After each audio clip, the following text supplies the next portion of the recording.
Good after, good evening. Can you hear me? Can you hear me in the back? All right, we are about to get the show on the road. Thank you so very much for joining us for our actual third annual conversation and concert.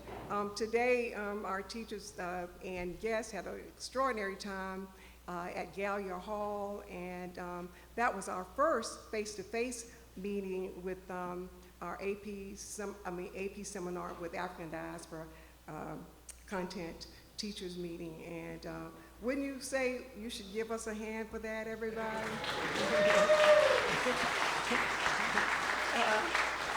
That was extraordinary. Our first conversation and concert was actually held at Lincoln Center in New York. And then we thought, no, we need to be back in New Orleans. That's where the roots of jazz and music. And so last year we were fortunate to have our event at the Jazz Market. And then we came up on the Ellis Marsalis Center for Music, and we thought, how fitting. This must be the inauguration of our annual event at the Ellis Marsalis Center for Music to honor the first family of jazz, one of the leaders of jazz and music, who's produced legendary sons, musicians. So we were happy that you were going to be joining us for our inaugural evening of our conversation and concert at the Ellis Marsalis Center.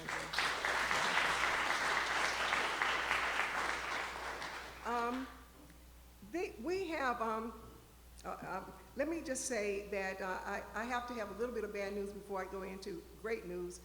Oh, something came up and a family emergency, so Randy Jackson is not going to be able to join us. And we're so very, very sorry for that because he has such a huge following. But let me just say that Randy put on the music side, along with Delphio, put us on the map. He came into New York and at our first event and just made it a spectacular evening experience for everyone. So we're sorry, but you get Delphio and I kind of go back and forth in all sorts of ways, and he always puts me in my place, so we're gonna try to have our first conversation tonight, and I think that will be entertaining for you.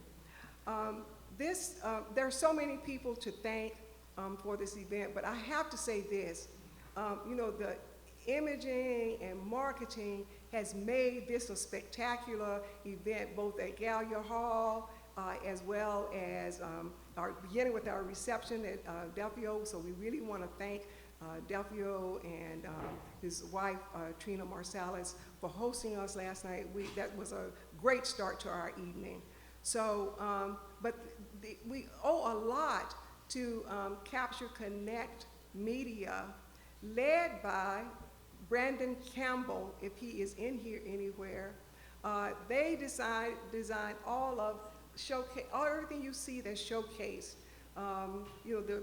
The tableware, the signage, the spectacular experience with displaying our artistic, visual artwork out front. So it's been, their work really created a setting for us to really enjoy ourselves. Let me say one last thing, because Delphio had me swear to that we would not be spending all of our time making comments, as we've always run late with this event. But the artwork that you saw out front, I just want you to know that we have, in addition to the AP seminar with African Diaspora Content, we have been filling a void of African descendants in higher education, from across higher education institutions, the UK, Brazil, Bermuda, and the USA, and particularly highlighting our historically black colleges. And artists who come from each one of those countries study together with the the students, making it just like one of the few programs where artists and students come together for such an enchanting experience. And joy in learning, I think that's been our theme for our meeting. So you're seeing, but one of the things for each of the visual artists, each is required a capstone experience. They have to design a piece of art that reflects what they learned during the course of the semester. And also that is the case for musicians, because we have musicians as well. And you're gonna hear tonight a piece performed by one of our musicians. But let me highlight a couple of the artists behind all of this. I mean, we are so spectacularly excited and served so well by Katrina Andre and her leadership as our ADC Global Visual Artistic Director. So please, Katrina, stand so you can be recognized. Oh, back there, okay, there she is in the back. Thank you. Yeah. Her guidance for the visual artists, I'm telling you, she keeps us on our toes. She asked always the right questions, and you can see from her statement at the bottom, that was her quote that really pulled together all of the pieces for our artists. I'd like to also highlight the artists. We had 3 visual artists from works from Bermuda. So where are those? Are the artists in here? Yeah, they're probably out still taking photographs. Oh, here, yeah. But we had one. Yeah, Nicole. Thank you. Yeah, and one from Nicole is from cohort 2. We had one from cohort 1, and then we had and another one who was not able to join us in cohort 2. And what about Kristen? Where is he? That from Tuskegee University. Woo! That spectacular piece at the end. That was an amazing piece of creative work, as all of them are. So we are just delighted for that. All of that work is named in honor of Dr. Michael Nettles, who is one of our founding members, and you'll get a chance to hear some remarks from him later. But now let me just move to, again, welcome you and thank you so sincerely for all that you have given, your patience and enduring the heat in New Orleans. But we're just so happy that you were here, and it made this such a worthwhile experience for all of us. So next we're gonna bring forth Dr. Charles Nash. They told me they can't hear me, so let me go get it.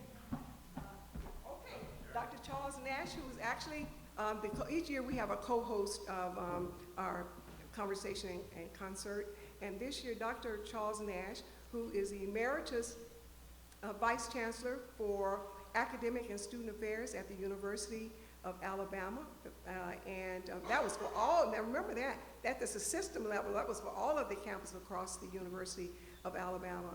He gets singular credit for building out our program in Alabama, starting with Carrie Hurt, who you heard from today, is like one of the leading teachers and who speaks on our behalf and all of that. So we are just so honored, and Dr. Nash is he's a member of our board, the kind of member, you know, you have some who never show up, and he is always there, always promoting us and our work. So my honor and pleasure presenting Dr. Charles Nash.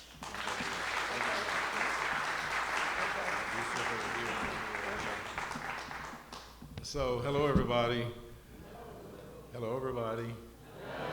All right, I like that. So nobody's asked me what's in this box. And I'm not going to tell you what's in this box just yet. So I'm going to set the box down here, and then I will tell you what's in that box later on. So I wanted to do something before Cassie left the stage. Cassie twisted my arm, my arms, my feet, my head. No, she didn't. When I heard the story about what she had envisioned for this work, when I understood the importance of this work, it was a real easy thing. It was real easy to say yes. So Cassie is the reason I'm here today, and the reason that I think probably a lot of you are here supporting work of the African diaspora, understanding that, yes. So Cassie's been praising all of us, hasn't she? Saying all these good things about us. So I'm going to say a couple of good things about Cassie. There are many more than a couple, but I want to say a couple. You know the book, 7 Habits of Effective People? Oh, you know that book.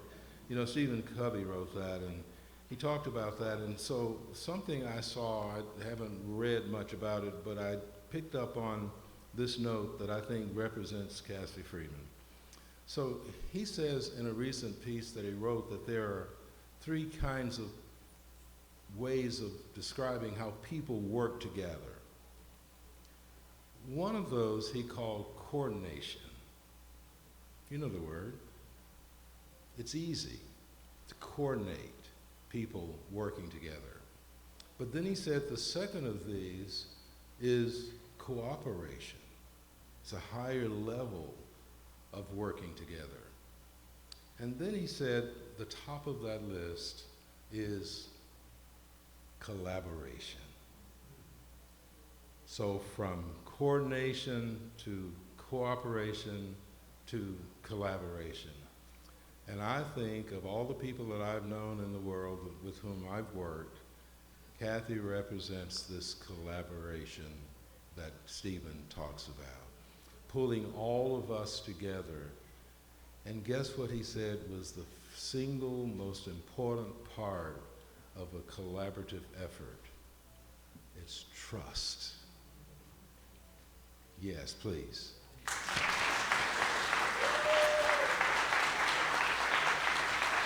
Yes. And I think all of the things that I've seen and all the times that we've spent together working on this program, this project, this work, this important work, she's the queen of collaboration. Yes. Thank you, Cassie. Now I'm going to call you. All right. So you want to sit right there? Yeah. Yeah, okay. So I took longer than she probably wanted me to tell you, but I wrote down some things because if I don't write down things, I might take too long. So when she said you have that long to talk, so I'm just going to share with you very briefly a few things that I wrote down that represent my interest, my concern about where we are and all of the opportunities that I think go forward. So I said in this that I'm grateful. And I'm grateful for you and for others who devote your professional and your personal time and your talent in teaching about the African diaspora and helping all of us to know 3 things: from whence we came, where we are, and where we might go as peoples of Africa, those who are of Africa. You know, one book says that all of us are from Africa, right? Right? Yeah, right? Yes. All right, and then I wrote down 5 things that I'm pleased about, that I know more about now through the work that I've been doing with this. Number 1, I know more about the history of my people, of the peoples of the continent of Africa. 2, I know more about how and why people came, why we become people of many different locations across the globe. How is it that we are everywhere, the people of Africa?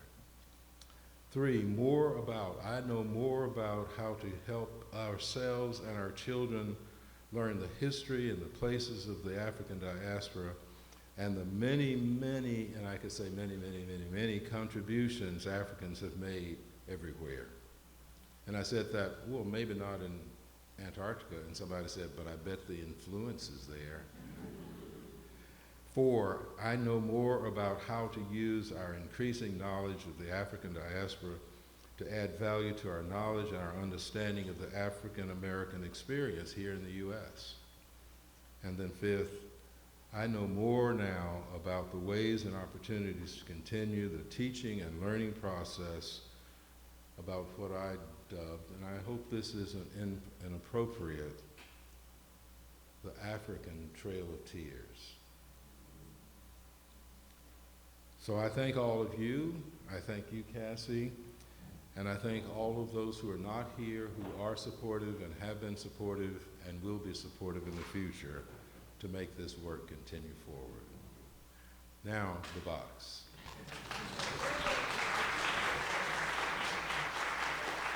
So I brought Cassie into another experience that we're having in Alabama. It's called Global Ties Alabama. And there may be Global Ties organizations in other states. Are there, you know those, you know that? Well, we have Global Ties Alabama. It's an organization located in the Huntsville, Alabama, North Alabama area.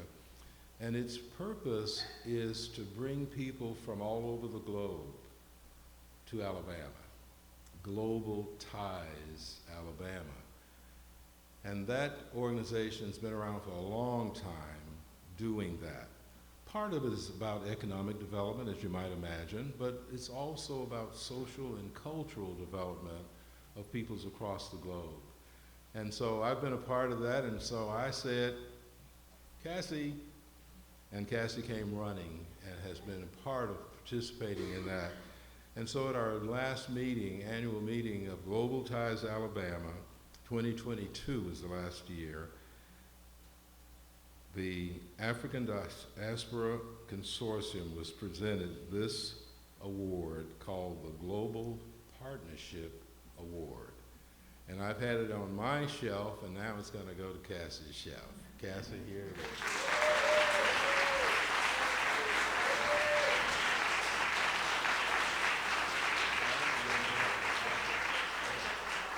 Put it back in the box, she says. Thank you so much. Thank you all. Thank you. Thank you. Okay. All right. Next up will be, I think I gave her a new name earlier today, didn't I? High Stepping Bianca Parrott, who is the Global Executive Director of the AP Capstone Program. We are partners in every way. I value her leadership and the way in which she has stepped in to make our partnership continue without a hitch. So it's my pleasure to bring her forward with a few words of welcome.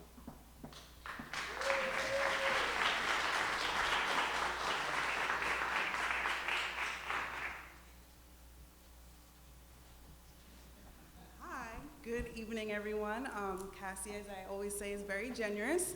I just wanted to say a quick thank you. I represent the College Board, and I want to make sure that you know that we appreciate you being here. Our partnership with the African Diaspora Consortium has been such a treat. It's something that new to College Board, and to see it blossom and see where we are today is incredible, inspiring.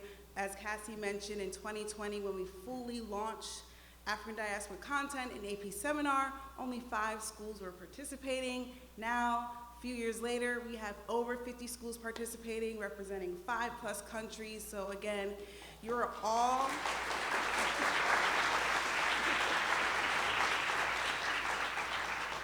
you all are the pioneers behind this. We would not be able to do this without you. So as we embark on this beautiful performance, please take a moment to know that we are here to celebrate you. We are here to recognize you because you work tirelessly to preserve and help grow the African diaspora content. So we deeply appreciate you, and thank you.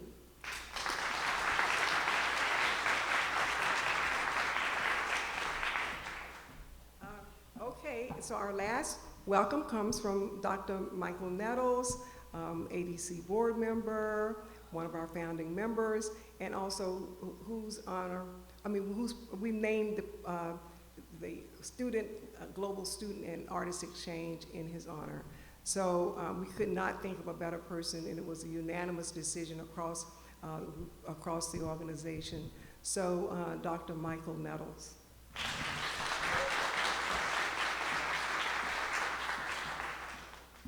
Thank you very much, Cassie, and wow, this is wonderful to see everybody here.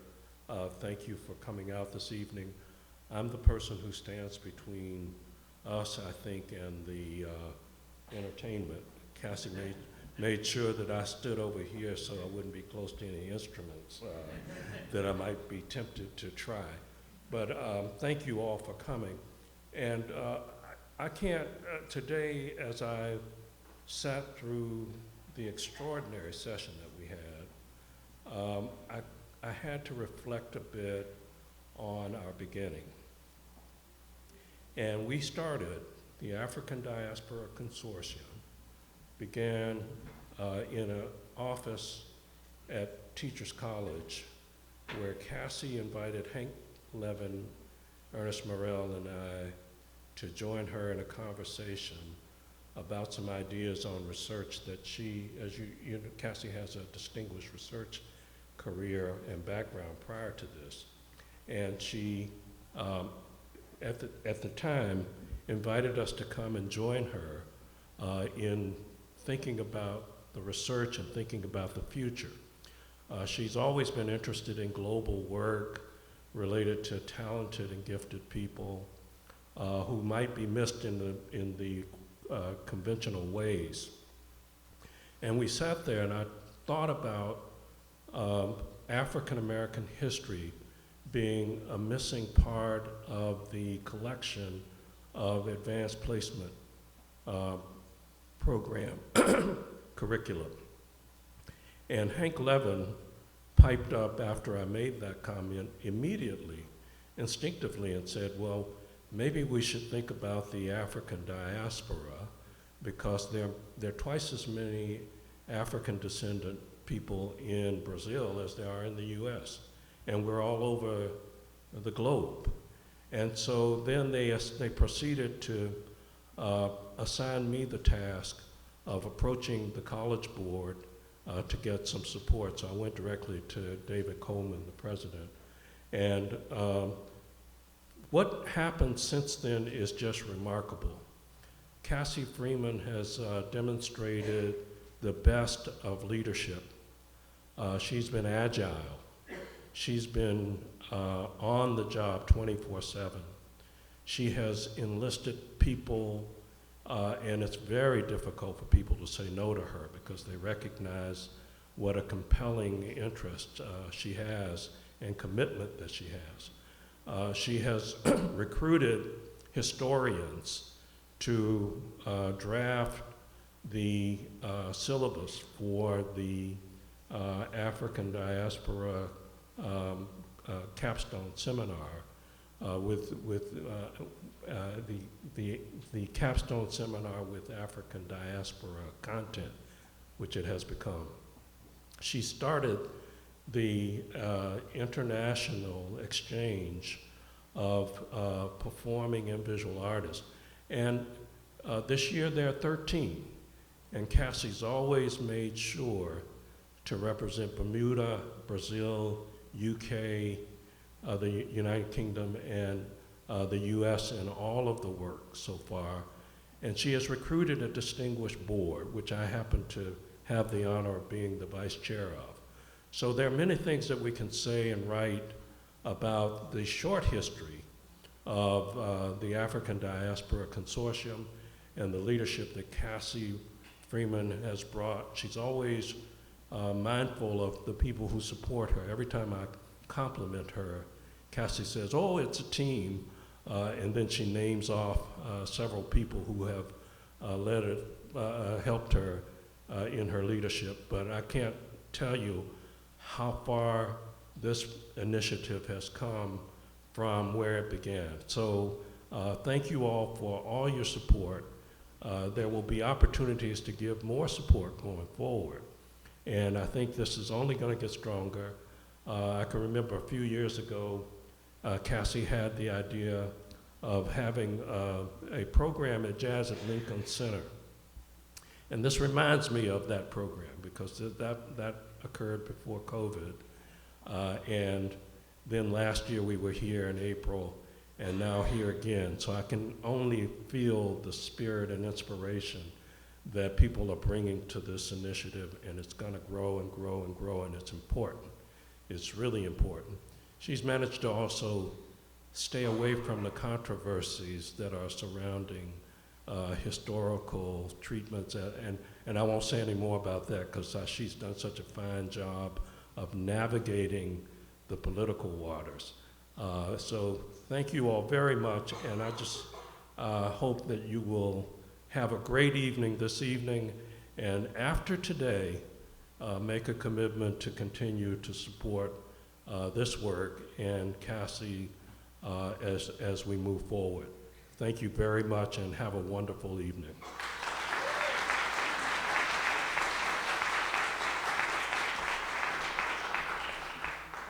Okay, so just let me tell you a little bit. The reason we have like the conversation part is because this is still a continuation of the joy of learning.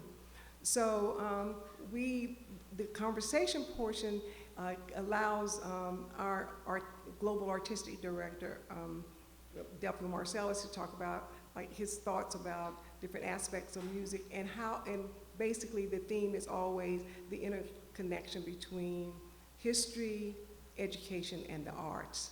And we want you, particularly those of you who are teaching AP seminar with African diaspora content, to think about that and to hear some of these responses and get ideas and ways that you want to enhance or build that into your course. The arts, as you can see, are hugely important to the work that we do. Okay, I have to tell you this, I got bumped out of before I could even do the interview, I got bumped out of the role. So we have our ADC, Senior Vice President for Global Partnership, who happens to be also State Representative, District 100, Jason Hughes. So Representative Jason Hughes is going to conduct the interview. I think he'll be a little bit better than I was going to be anyway, but we're happy to have him have this conversation with Delphio Marsalis. Okay.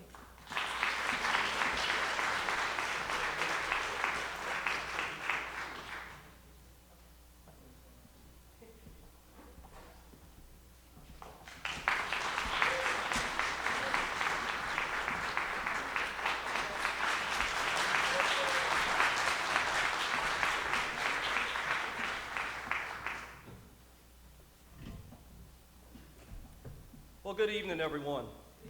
It is so great to see so many old friends and new friends. I see friends from New Orleans, from across Louisiana. Obviously, we have people from the continental United States, but really so excited, Brother Delphio, that we have folks from Bermuda, from Brazil, from Mexico, from all across the world. And it's such an honor, my brother, to conduct this conversation with you today. So we'll go ahead and get started, get right in, because I know everyone is anxious to hear you play. But here we are in the historic Lower Ninth Ward. And many people who have never been to New Orleans, probably the only thing that they know about the Lower Ninth Ward is that it was devastated by Hurricane Katrina. Many people do not know the history, though, of the Lower Ninth Ward. It was historically in the city of New Orleans the beacon of black home ownership. Many people from the music world, from the jazz world, from pop, Fats Domino lived right up the street on Catherine and Murray, hailed from the Lower Ninth Ward. But we do know it was devastated by Katrina. So what did Hurricane Katrina do for music in New Orleans, and is music back? Well, yeah, I mean, music never left. And you can go back to the 30s, and they are talking about the demise of jazz. In the early 40s, I think Coleman Hawkins had a hit with Body and Soul in 1939.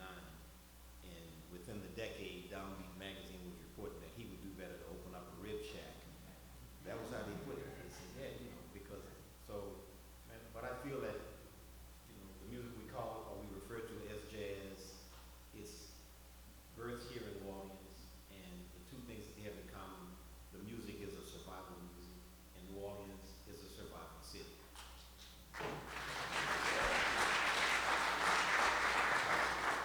So folks know how to survive, and that comes straight from that African connection. And I'll take a little sidebar and say, I was reading, I have a prescription to a subscription. It's considered a prescription, but it's a subscription to National Geographic, and they're talking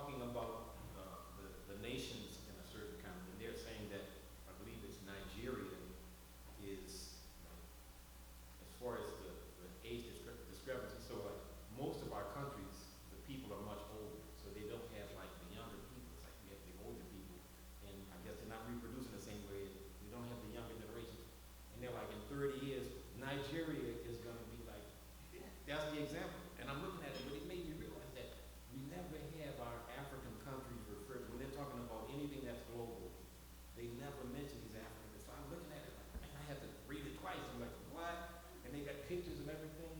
But saying that to say that these traditions that come from Africa, they're everlasting and they're important. And this is what we have. This is why people really love New Orleans. It's that African connection. It's the Africanism of it.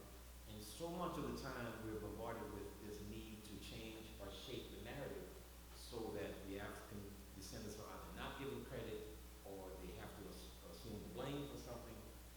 And I'm of the realization that we have to speak our truth and speak it loudly. And we have to make sure that our youngsters understand it's our responsibility. We can't leave it up to somebody else to do it.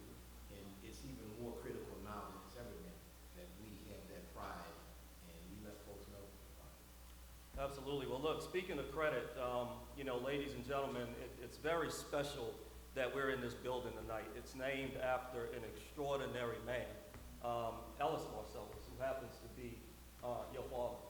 Dr. Freeman has literally traveled the globe, hitting 5 continents, spreading the work of the African Diaspora Consortium. And one thing that she always says about the Marsalis family, and rightfully so, your family is the first family of jazz in the city of New Orleans.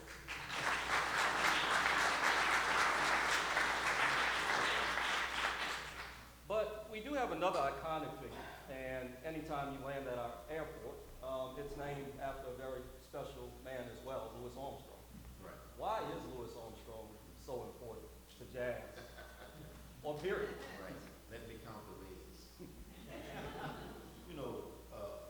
So the first thing that's important, I would say, is his sense of humanity. And that comes through anytime you hear him talk, anytime you hear him pay attention. When you hear him sing, he has a tremendous sense of humanity and love for people. And I don't know if he actually loved everyone, but he was able to overlook everyone's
fear mongering. There's just so much going on across the globe right now. The United States, many countries, many continents.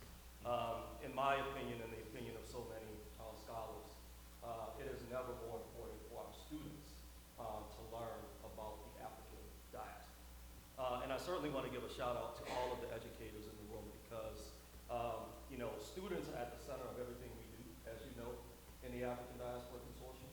But certainly our students will not be successful without extraordinary educators. So I do want to, on behalf of ADC, pay homage to all of our educators that do tremendous work.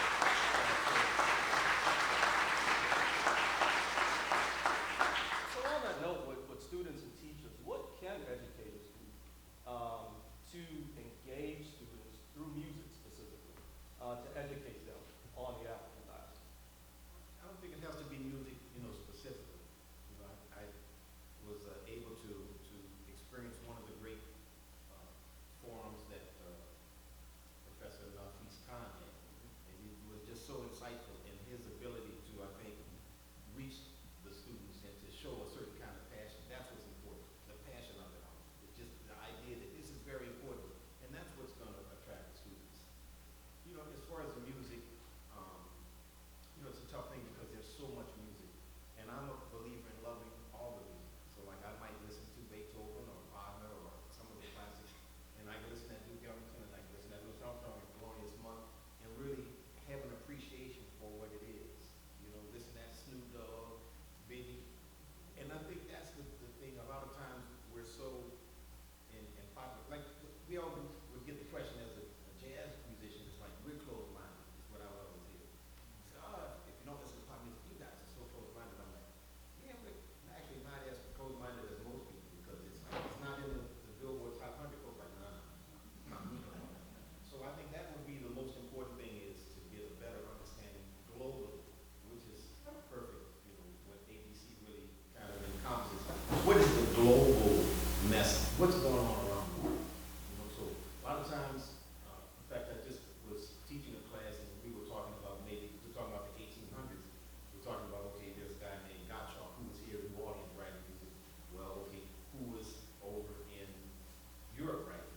So okay, that was about the time of Beethoven, we had Chopin, and listening and trying to say, okay, these are different perspectives of the world. That's what the music represents. So if you're listening at Louis Armstrong in 1920s, his perception of the world was different than Louis Armstrong in the 1940s and in the 1960s, and so on and so on. Listen at early Duke Ellington, listen at Charlie Parker. So I would say use the music in that respect to get an understanding from decade to decade. What were people thinking, and how is that, you know, reflected in the music?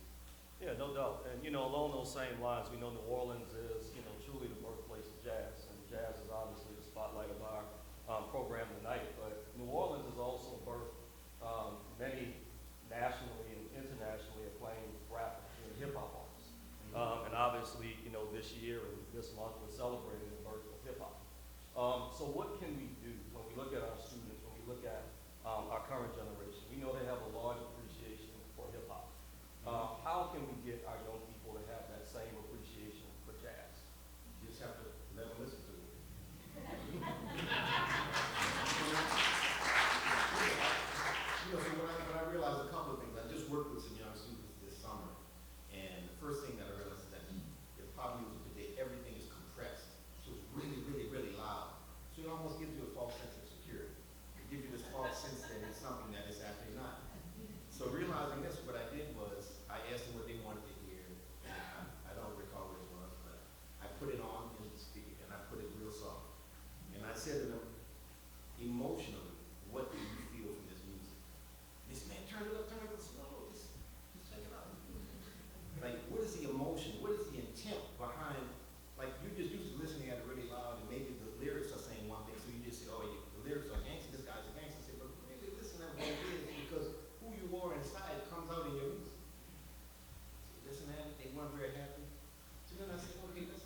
listen at something every day for a week, for 30 minutes or an hour a day, it will sound different to you on that last day than it did on the first day.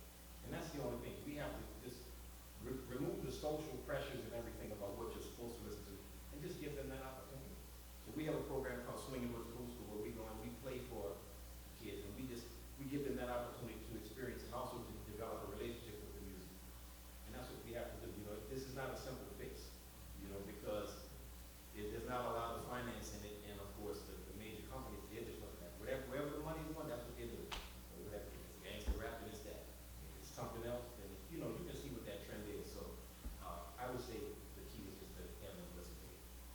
Definitely. And finally, as we wrap up, can you talk a little bit about how the influence of jazz continues to have an impact and make connections across the African diaspora globally? And talk a little bit about how your work with ADC is having an influence and an impact.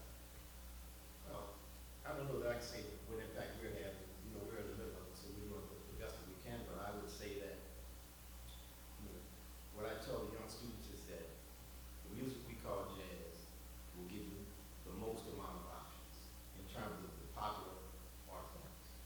So if you're dealing with rap, of course, then you have primarily a beat, and then you have the poetry or the rhythm. That's the main ingredients, and you have some kind of harmony at some point. But then jazz can give you not only a sense of, and they have the rhythmic aspect also, but it not only gives you different types of rhythms, it gives you a wide harmonic palette. If you listen to Duke Ellington and John Coltrane or Charlie Parker, and it's like a big difference of them pushing you to the limits of what they have. So when you listen to like Stevie Wonder or Michael Jackson or Prince, all these guys were influenced by jazz because that's what they had available to them. So my thing with the younger musicians and artists is just don't block it off. Like just, you know, see what you can, you know, what you can learn. So I would say that the music, it's out there. Just like Beethoven and Bach and all of these fellas, what they did and ladies was very important. You know, the music is out there, and we just have to give our students, give them an opportunity to hear it and just understand that this is, you know, this is a part of your great legacy and your tradition. The things that you like today, you know, Jay-Z or Drake or whatever, that's part of it also. But understand that, man, this is it's like, you know, if you meet your people, it's like, oh wow, we stretch back that far. And I'm thinking that's what we always try to do, go back as far as we can and to upload as much as we can. Well, brother, in closing, let me just say, you know, I've been blessed to meet a lot of famous people, from presidents to prime ministers to recording artists. But every time, and I mean this sincerely, every time I'm in your presence, I am in awe, not only by your intellect, but your humility. And I just pray that I can continue to navigate life with the grace and humility that you possess. And let me just say, Dr. Freeman called it your family the first family of jazz, brother. You carry that proudly. You make not only New Orleans proud and ADC proud, but you make America and the world proud. Ladies and gentlemen,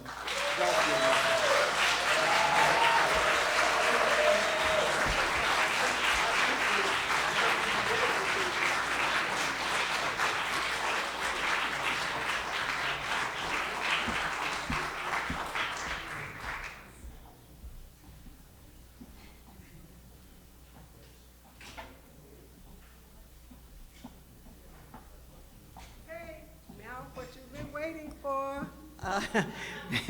The concert portion of Conversation and Concert. So the band will be coming led by Delphio Marsalis very shortly. Thank you.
right.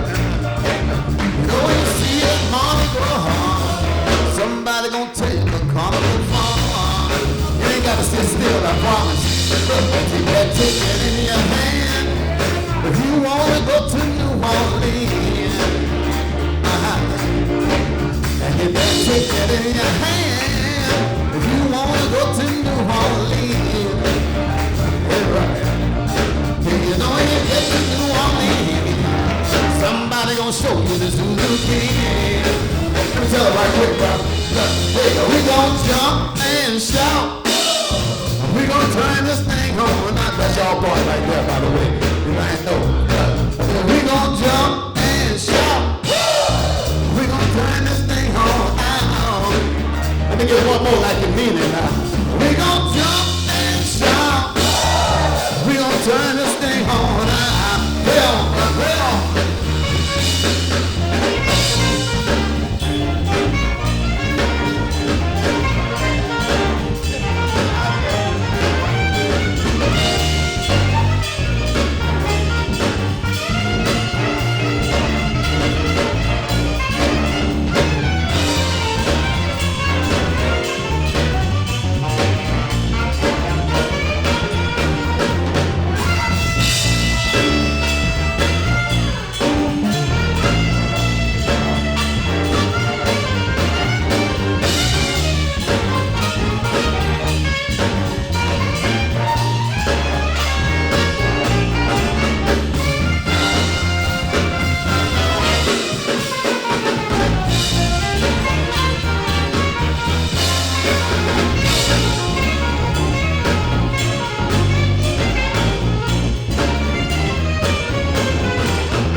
Look, if you stay right there, I know you're gonna see that Zulu Queen. Can I get it one more time, then, brother? Look, hey, now we gonna jump and shout.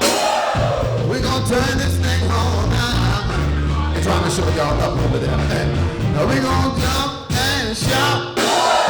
We gonna turn this thing on now. While y'all sitting all still and I'm opening your mouths up. We gonna jump and shout. We gonna turn this thing on now. Give me all on, man.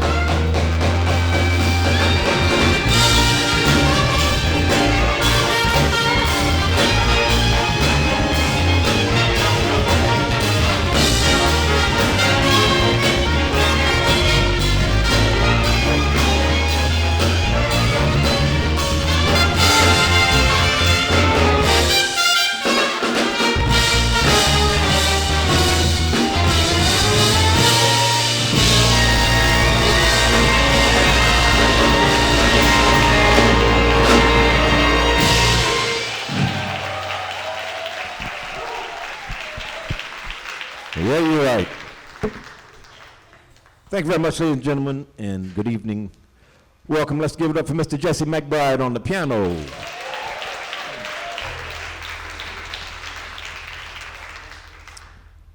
One of the greatest in the land and the world. We got Chris Severin on the bass. Severin. Let's give it up for the funky drummer, Gerald Watkins Jr. Just heard from the man, the myth, the legend, in his own mind. Terrence Hollywood, Taplin.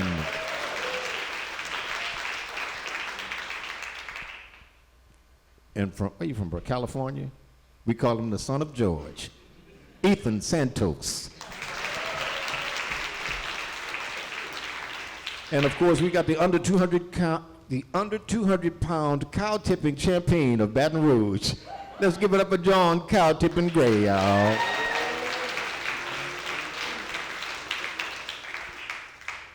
Lead trumpet, we got John Calbreth. John Calbreth. And his first gig with the band, Dr. Rackle, Raymond Williams. On the tenor saxophone, now he not only plays tenor, but he also plays alto saxophone, he plays soprano, he plays sopranino, he plays baritone saxophone, bass saxophone, he plays flute, contralto flute, bass flute, he plays E-flat clarinet, B-flat clarinet, oboe, bassoon, ladies and gentlemen, he is a kazoo specialist. let's give it up for Scott Johnson, y'all. Scott.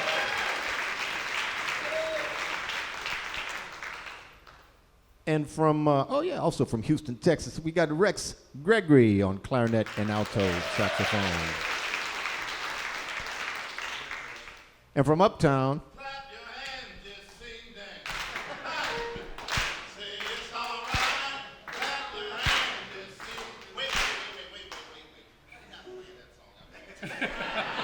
that's the Reverend, y'all. Always in a good mood. Roderick Paulin we're talking about. On the tenor saxophone from, where you from, bro? Miami, Florida. Let's give it up for Ricardo Pascal. By way of Jamaica. And the man of the hour. From Montgomery, Alabama. Jason Mingledorf. Sailor Man. We started off with a good one from the pen of Professor Longhair, Mardi Gras. We're going to do one by the Dirty Dozen right now. Here we go with a little bit of Snowball.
Jason Mingledorf, y'all on the baritone saxophone. Son of George, Ethan Santos on the slide trombone. Gonna play an original composition. This was commissioned, we'll play two songs, but this is the first one for the 400th anniversary of the first African landing. And if you're not familiar with what that all was, 1619, of course. And as it turned out, Angola was a Portuguese colony at the time, and there was a ship going from Portugal down to Mexico, which was a Spanish colony. And as it turned out, the British pirates came in the middle of the voyage. In the middle of the voyage, the British pirates showed up, jumped on board the ship. They were like, "Arg, we've come for food and supplies." So they're like, well, I don't know about food and supplies. However, we do have these 20 and odd Africans, as the historical record would say. So just take those. Take them. Just take them away. So they got on board the British ship, and the British were like, they said, yeah, we're not going to go down that far, but we know that, some of our people are forming this new country or whatever. They landed somewhere at Point Comfort, Virginia. So they made the trip up there. They landed Point Comfort, Virginia. And what they didn't tell us in the history books was the colonists really didn't have a good plan. They just knew that they wanted to get away from an oppressive situation so that they could start their own oppressive situation where they'd be in control of it. But they didn't really have a means to do that. So the pirate ship shows up, and of course, they were half-starved. They weren't hunters. They didn't really know how to navigate the land right. So the first thing they did when they saw the ship was they said, "Please take us back to England." And the pirate was like, "Arg, no." He said, "We're definitely taking what little food and supplies you have. But however, here you're going to have these 20 and odd Africans." So of course, the Africans, they did what Africans do, man. They start hooking it up. They're like, you don't know how to hunt this. It's cool. They got that together. They had given them a system of irrigation and everything. They showed them how to get the medicinal properties of all of the berries and the plants and put some seasoning in the food. And, so this song actually has nothing to do with any of that. But, if somebody mentioned 1619, now you get an idea of kind of how it happened. But the voyage from Angola to America, that's 6 weeks to 3 months. So it's a long time to be chained up in the bottom of a ship. And made us realize that, somebody has had it tough all of the time since the beginning of mankind. So this song is a celebration of the resiliency of the human spirit. We call this one "Doing What We Gotta Do."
alto saxophone.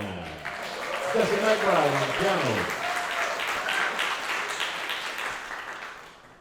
One of the great aspects of working with ADC is that we work with artists from all around the world, and we bring together not only visual artists but also musicians and composers. And we have a young man that has composed an original composition, Afrazil. So we're going to invite him up to discuss, or at least tell us a little bit about it. So please, let's welcome Mr. Jalon Bolger.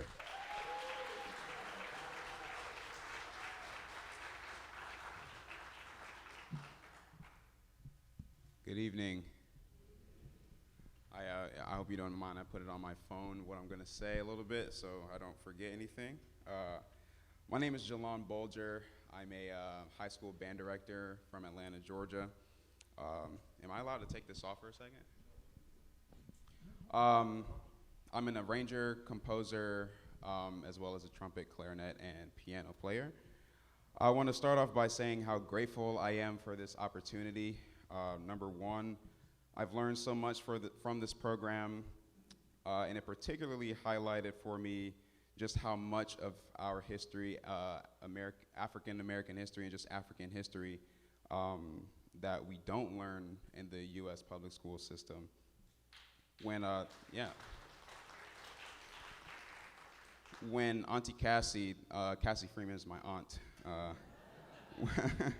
when Auntie Cassie first mentioned the program to me, to be very honest, I didn't know what diaspora meant, but I pretended like I did when so I was like, oh yeah, diaspora, that's very nice, and then I later looked it up discreetly, but so that alone says a lot. Like that should be something, like that shouldn't have been the first time I heard that word. Number two, though I am a full-time high school band director, I have a deep passion for composition, especially jazz composition. It's been a long-time dream of mine to get a piece performed by professional musicians. Normally my pieces, I just arrange for my high school band, so normally they're just, played by my students, and that's very fulfilling as well. But I've always wanted, again, to have it done by professional musicians, is just kind of grow from there, and it's about to happen in like a few minutes, like in New Orleans.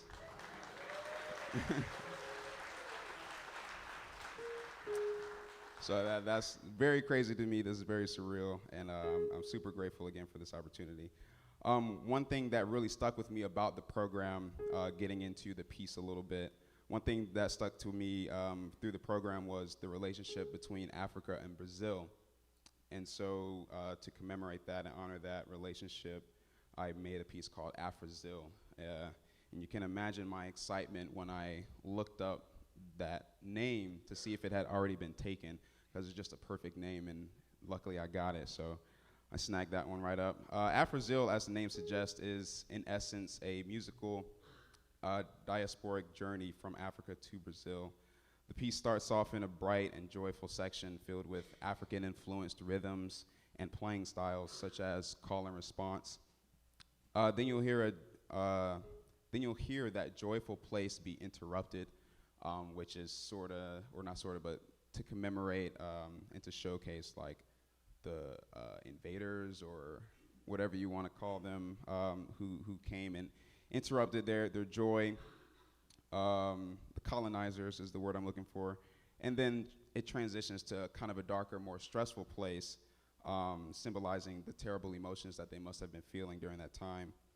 One thing to note, though, is that during that darker section, we can still hear a familiar underlying rhythm that derives from Africa that we heard in the beginning, in the opening section, showing the tenacity of our people in face of adversity, and showing that we will never lose our sense of self, no matter what trials are ahead. At the end, we hear a Brazilian samba section, which ends up having a lot in common melodically with the first section, showing that no matter where we have ended up diasporically, we always have taken our culture with us, and often it ends up being a happy marriage between the culture that we came from and where we ended up. So without further ado, please enjoy Afrazil.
Delon Bolger. Brazil.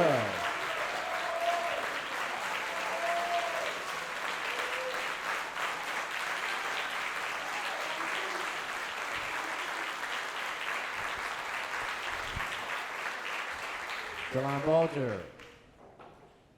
Yes, yes, sir.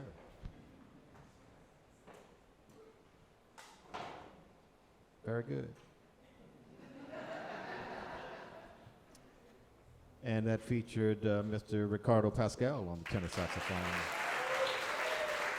The Reverend Roderick Paulin on the alto saxophone.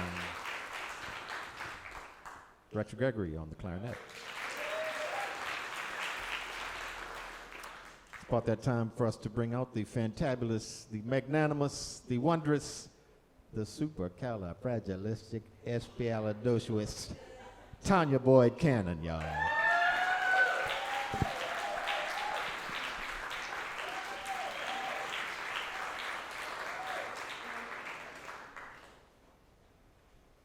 How y'all doing? Ew. All right.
break of dawn.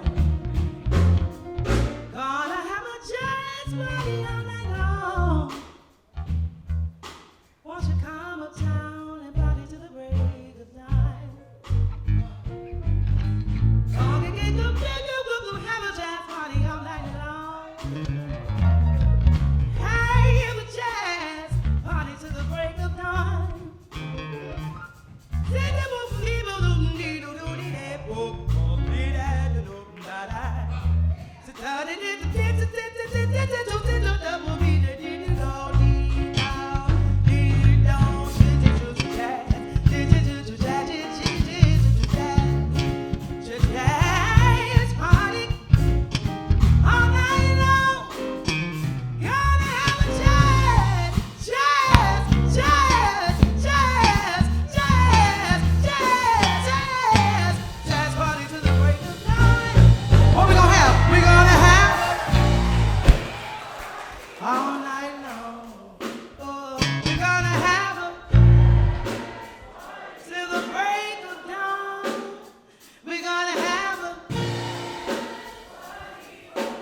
Sounds so good, yeah.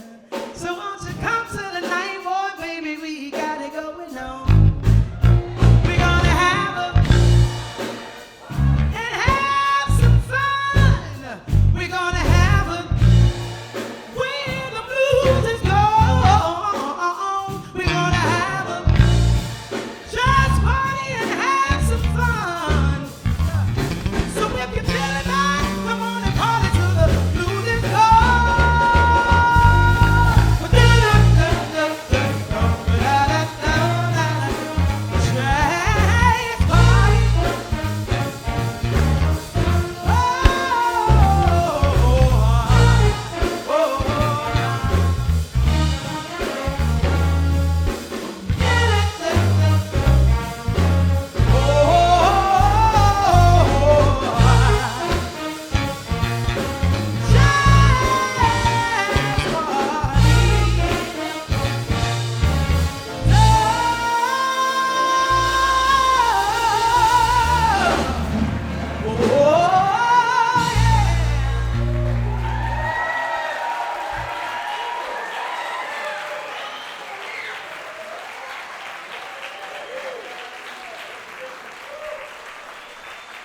Tanya Boyd Cannon, y'all.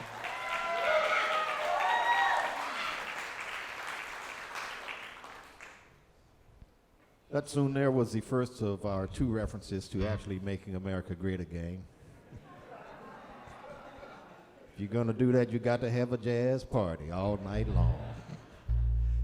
Here's a tune made popular by the great Dinah Washington, What a Difference a Day Makes.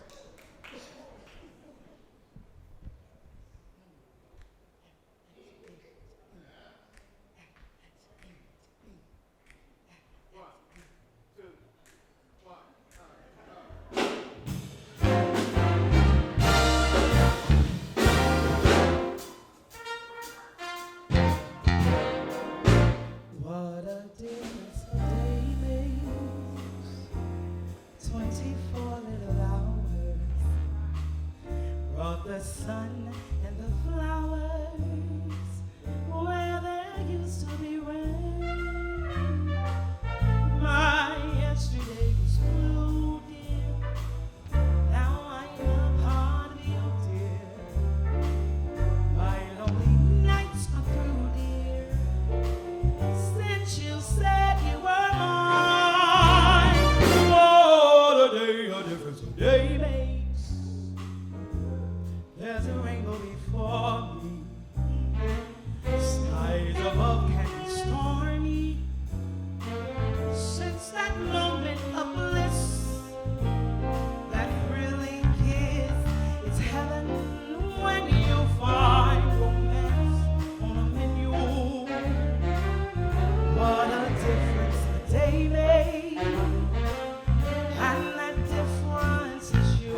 Tanya Boyd Cannon, y'all.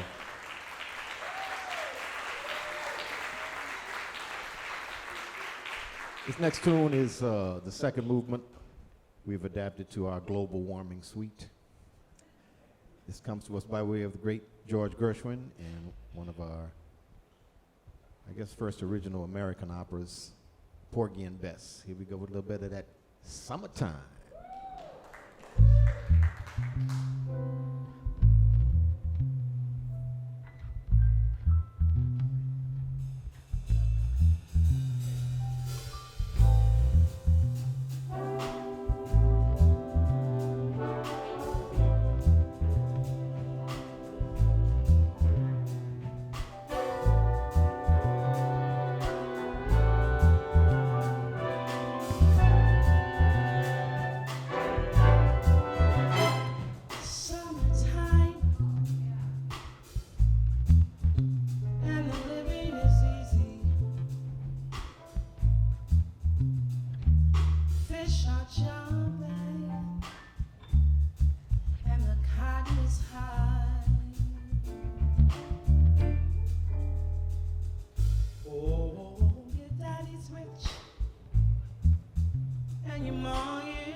you spread your wings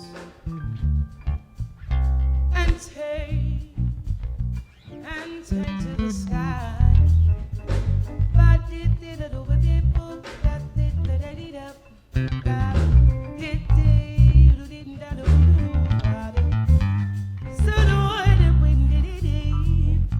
Mommy and daddy are standing.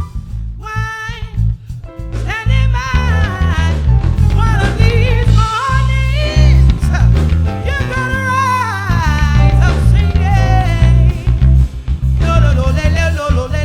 Then you spread your wings, spread, spread, spread. Then on the time to go.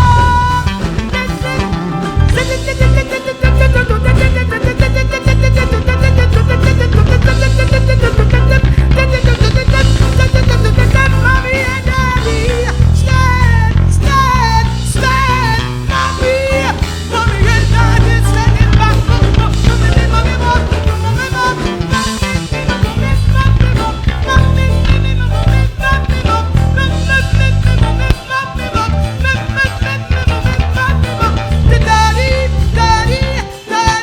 Mommy and daddy, standing back.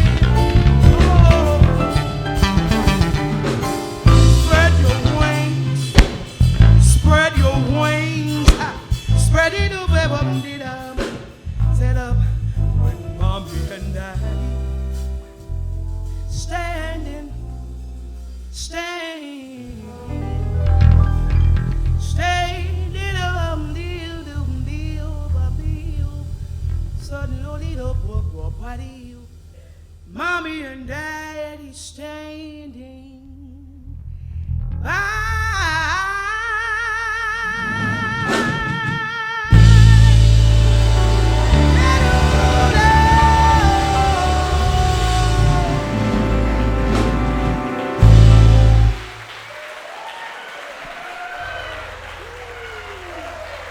Tanya Boyd Cannon. TBC in the house. Scott Johnson on the tenor saxophone.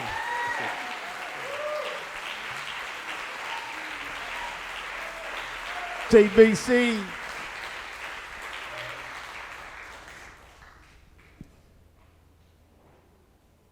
Well, yeah. Okay. Rex Gregory on the alto saxophone and clarinet.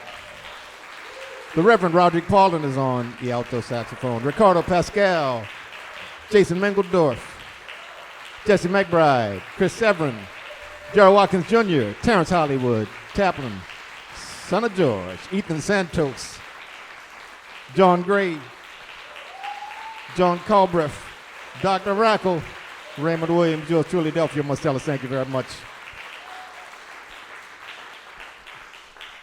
We're going to close out. We had another original, but we're going to play something else.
Y'all learned this in grade school, so help me out.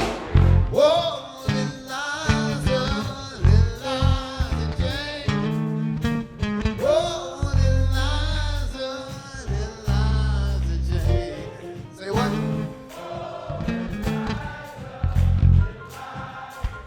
There we go. Whoa, Eliza, Eliza Jane. Baby, little girl, I want to go. Falling out something, don't see it no more. Now, Eliza Jane. When I brought that girl down to New Orleans, greatest little thing they ever did see. Now, Eliza, everybody say, oh,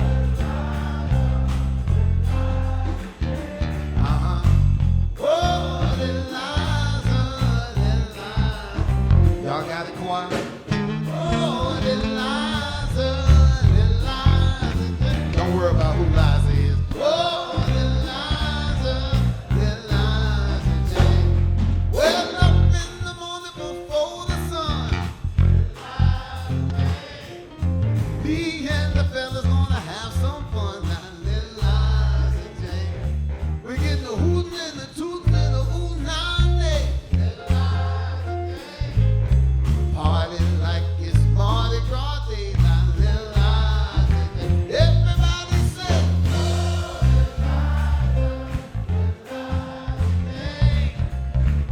oh, Eliza, Eliza Jane.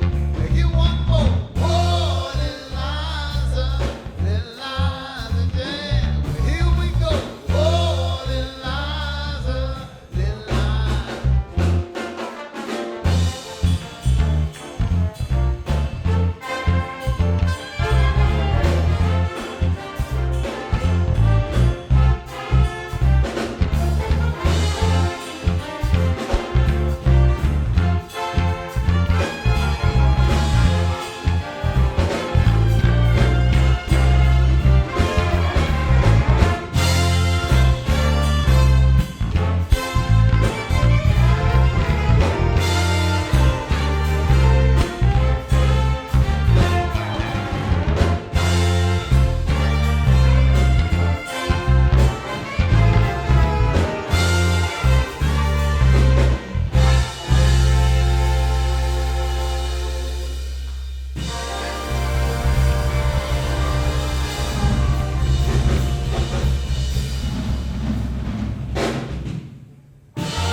Jesse McBride, Chris Severn, Gerald Watkins Jr., Terrence Hollywood Taplin, Ethan Santos, John Gray, John Culbreth, Dr. Rackle, Scott Johnson, Rex Gregory, the Reverend Roderick Paulin, Ricardo Pascal, Jason Mingledorf, Tanya Boyd Cannon, yours truly, Delphia Marsalis. Thank you very much to ADC, Dr. Cassie Freeman, and everybody. Thank you very much. Y'all have a good evening. Thank you.